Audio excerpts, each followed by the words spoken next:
Not everyone passes military training.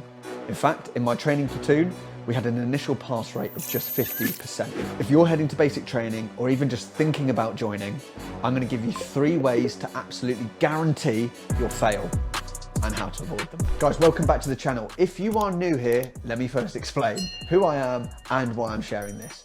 My name is Dan. I spent 6 years in the infantry, and 2 of those years I spent as a platoon commander at the infantry training centre Catterick, where I was training recruits, take them in as day 1 as a civilian, and 6 months later turn them out as trained infantry soldiers. So I know a little bit about basic training and what it takes to pass, or in this case, fail. As an instructor, I saw this time and time again. Capable people who missed the mark and made mistakes that were 100% avoidable. In this video, the aim is really simple. To give you the information, know what the mistakes are, how to avoid them, and start better, train better, and end better. Let's get into the video. Point number 1, and I'm sure it's no surprise to you, it's lack of preparation. Okay, so people turn up to basic training, and if they haven't prepared well, they quickly get found out. Now, this could be from a physical aspect, it could also be from a mental aspect. From the physical standpoint, it's people that just didn't train enough and didn't do enough specific training. When I'm talking about specific training, I'm not talking about anything that's hugely detailed here, it's the simple stuff. Strength training, make sure you're strong enough, and running, make sure that you can actually run further than just a bleep test. When I was a platoon commander at Catterick, I saw that most of the people that struggled in those first few weeks all lacked preparation physically. They turned up, all the physical events made them really nervous. Not only didn't they perform well, other people in the platoon lost respect for them because they couldn't count on them, they couldn't rely on them, and they didn't want to be tarnished with the same brush. So to get off to the best start possible, prioritize preparation, make sure that you can get in the gym and do some strength training, get your running done, because when you're there, it will pay dividends. And it just means that in those first few weeks especially, you're not just nervous about everything. It's a lot to take in anyway. You don't want to be worrying about every single phys event that's coming up either. You don't need to be the fittest person in the world to do basic training. Trust me, I'm not saying that you do. However, if you aren't fit enough, it does make it considerably harder. And that's one of the areas that I saw where people went wrong the most. All right, moving on. We've now got point number 2, and this is all about not being a team player. Very simple. It is a team-based sport. It's going to be really difficult at times during training. Totally achievable, but very difficult, and everyone will struggle at some point. Now, if you aren't a team player and you don't put the team first and you don't help other people, in the army we actually call this jack.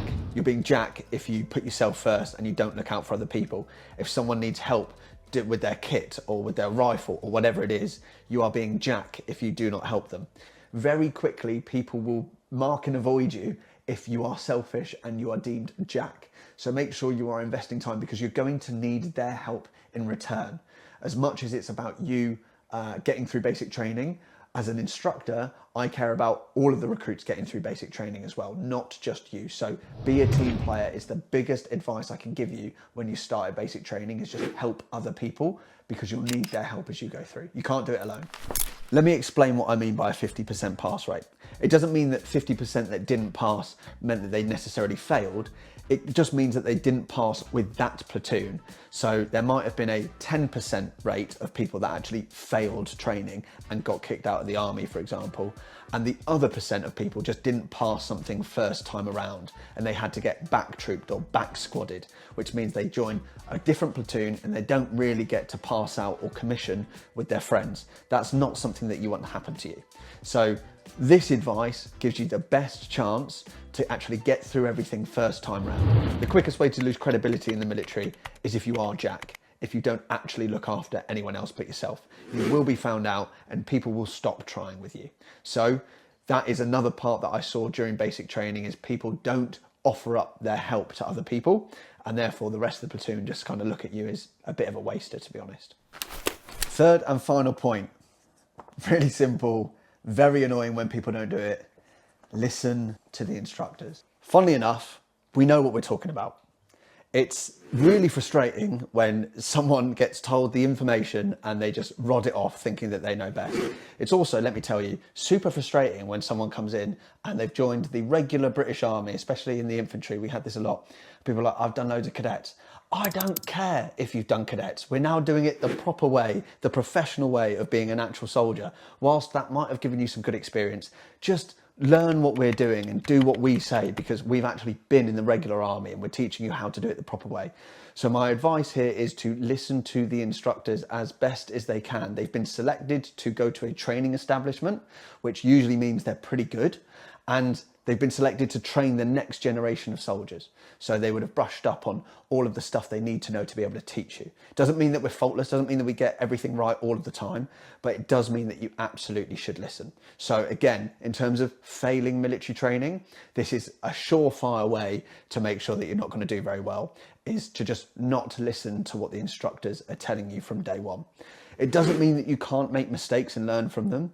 It just means that you should be like a sponge in absorbing everything that your section commander, your platoon sergeant, your platoon commander, wherever it is that you're going training, you should absolutely absorb what they've done. Because especially if we look at colour sergeants at Sandhurst, all of them will have operational experience that you want to learn from, right? So when they're telling you something and delivering a lesson, they're doing it not just because they know the doctrine, the theory behind it, but they've probably done it. They've actually got the experience of how it actually goes on the ground. And that's what they're trying to instill in you, is give you that knowledge that they've worked hard to get. So one, it's super frustrating when people don't listen. Two, I actually found it super frustrating if people didn't care that much, because you're there. What's the point in being there if you don't actually care about, in my case, platoon attacks? And then third, again, it's super annoying if you just continue to make the same mistakes. And the mistakes could be simple: not bonding with the platoon, not doing your admin when you need to do. We might not be talking anything too tactical here, but just take on what they say, because know what they're talking about. I am not saying that you need to get everything right the first time round. Of course, basic training and training in general is where you can make mistakes. That's fine. Learn from them and get better. That's how life works.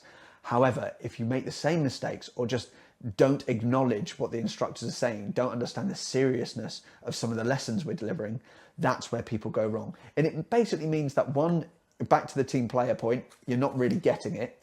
And two, also, it doesn't show that you're really caring about your own development. And especially in training, that's what it's about. Taking interest, taking command of your own development and making sure you can be the best version that you can be.